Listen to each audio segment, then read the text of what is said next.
Okay, I think we're set. So, welcome everybody. We're here with Professor Norah Keating. Norah is going to be joining us as one of our keynotes at the NZAG 2025 conference. Norah holds appointments across Canada, the UK, and South Africa, and has done a lot of work around the research agenda for the Decade of Healthy Aging, conceptualizing and measuring social care economies and migration and urbanization trends, family well-being and caregiving, so a range of areas. And we're really excited to have you joining us, Norah. I was Thank just you. wondering if you could start off by, just giving us a bit more of a, I've already just touched on a few, things and places you're associated with. If you could give us a bit of an introduction around who you are. Sure. For many years, I've called myself a gerontologist, Rosie. I got into work in aging early in my career, in part because I was interested in human development, and I ended up Mm. taking a master's degree in developmental psychology and finding out that at age 22, I was pretty much done with development because it really was a child development program. And it was things going on in my own family that kind of set me on this gerontology track. So there I was thinking there's got to be more at a time when my father was about to retire, and that was having reverberations through the Mm. family. And my grandmother was near the end of her life Mm. and was talking to me about her life. And I thought, how much more interesting people get as they grow Ah, older. yeah, yeah. And so that really set me on so I did my PhD in human development and aging and have been particularly interested in the contexts in which people live their lives, including their families. Yeah. And that's been a theme through my whole career, looking at um, business families, for example, Right. and Yeah. how people pass on the business. And that was some of the early work I did in New Zealand Right. with farm families. Yeah. And and how do people pass along the farm and to whom?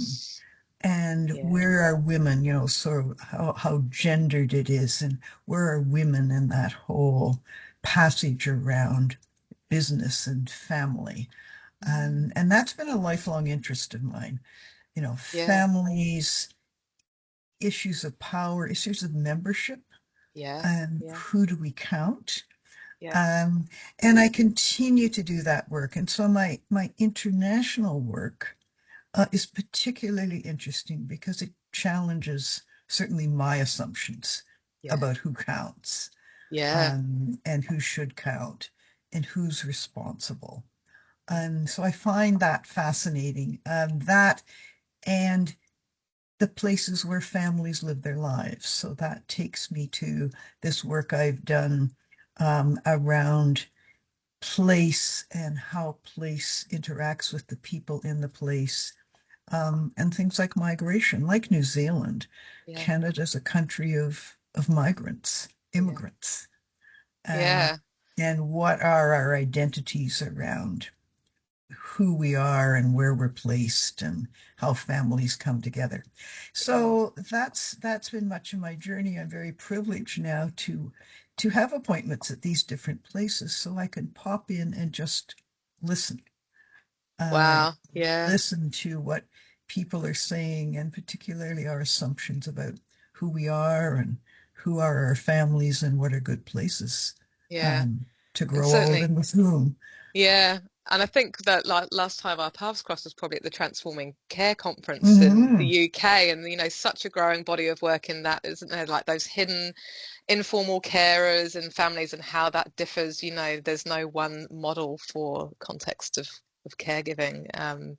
We see different culturally, as well as just, even within cultures, but across cultures, it's just, so diverse.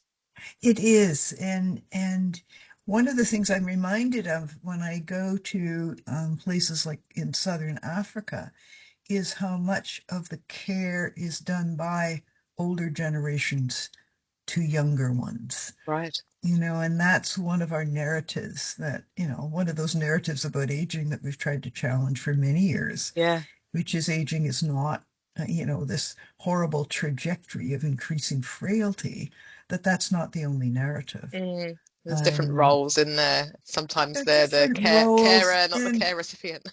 yeah, and often I think it's just about narratives. Mm, Like many of us, we all live in families of various sorts, and we know what things are like in terms of care within our families. But then we have these cultural narratives about how well we do, and about, do families in our country do a great job of supporting older people? And that often doesn't line up well with what's going on the ground. So that mm. fascinates me. Yeah, that is fascinating. So what do you think, looking to the future, you've got so much experience sort of behind you, but what do you think the key issues are for aging, right now? What do we need to be looking at or supporting? What are the key Wow. concerns, do you think? That's a huge one. I think Yes. it depends. The details of that answer to that question depends on where you are. I think those of us in affluent societies need to think about this balance, this state-family contract that we Yeah. have, and what that means about where we're willing to put our tax dollars, our Yeah. public policy agendas, and where we're not. Because I certainly in Canada, I see a lot of language around supportiveness to older adults as an asset. But when it comes to public policy, we're not so good at, Yeah, at interesting. at implementing that. Not that it's easy. Policy around aging is difficult because it often involves several departments of government, and cabinet ministers don't like to share necessarily, and Yeah. it's the way our governments are structured. But so that's a big one, that in the growing inequalities in the world, I think, are hugely important and worrisome, Mm, because we have more and more people who are struggling across all ages. But that doesn't bode well, particularly for older adults. yeah. So those are a couple of really big Yeah, key ones. areas. Oh, that's great. And I think really aligns with a lot of the priorities we have here in Aotearoa as well. So what do you think? I mean, we're looking forward to you coming in just 7 or 8 weeks now for the conference. Mm. What are we looking forward to? What are you gonna talk to us about in your keynote? Can you give us any insights or Sure, sure. I'm on this journey to encourage us to really think critically about families Yeah. and who they are and what we expect of them, and to begin to look at families from the standpoint of the older person, Mm, and then how are they structured? What do we expect of them? And then how do our policies line up? So, so one of the big questions for me is, how do we, in countries like New Zealand and Canada and many others, even know who counts? Um, our census of population is the major way we have of determining who are the people in our country. Those are household based. And there aren't many places in the world who actually survey families rather than households. right. So what that does for those of us in countries like ours is it says most older people are in trouble. They're either living on their, maybe with their partner, or by themselves. And by virtue of our official definitions, they're without families. Mhm. So how do you develop public policy for that kind of situation? So I'm formulating some of those questions about who we are, how we measure Yeah. families, why it matters. I think it matters because more and more our states are looking to families to do the child care, Yep. to do the care to older adults, the care to members with disabilities, um, to make sure that they've got enough employment to bring in resources to support everybody. And we need to have a little more precision, I think, in order to I hope take a step back from that.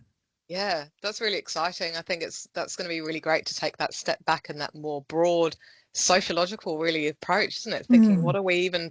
how are we defining and what are we even doing? You know, Mm-hmm. let's say who are we counting and how are we counting them? And I think that's sometimes the problem when we identify deficits. Sometimes it's the way we're approaching it. So, that's going to be really great. Yeah, we're really looking Yeah. forward to that. And of course, it's not your first trip to New Zealand. We're really looking forward to having you back at Massey, and I know you've got colleagues dotted all around who are really looking forward to reconnecting with I you during do. your Well, trip to New Zealand. yeah, no, I love coming, Rosie. I love the scholarship in the country. I love the physicality of the place. So it's going to be a Oh, real treat to be there. have you been to Otago before? I have. Yeah, you're I looking forward have. to returning. Yeah, Yeah. Yeah. yeah. No, it'll be great fun and right time of year to be there. Oh, I think so. Coming into spring, huh? It's going to be fabulous. Yeah, yeah, Yeah. it'll be great. Yeah. That's fantastic. Okay, well, thank you so much for your time today, and we look forward to seeing you in a few weeks' time. So, Thanks so kia much, ora, Rosie. safe Look travels. forward to it. Thank Thank you. you.